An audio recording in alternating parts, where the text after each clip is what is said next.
when I first started doing conflict resolution, I was very intrigued with the rationality of it. Both because so you started there. I started taken in with that. I was taken in with that. Yeah. And it was very attractive to me to the extent that since I didn't like the emotional part of conflict, that for people to get rational and work rationally, well, that's the way I do, because I also suppress all my emotions. So it worked out great. You know, if everyone else would do that, that'd be great.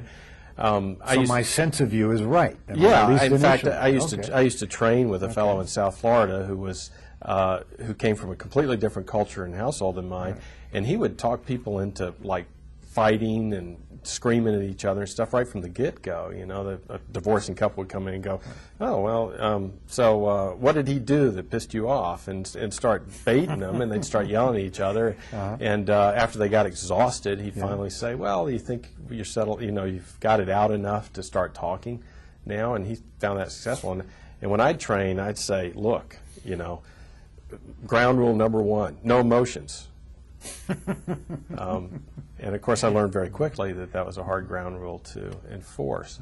But I was attracted to it for its rationality, and I think that has a lot to do with how I grew up in a household that was, you know, rational.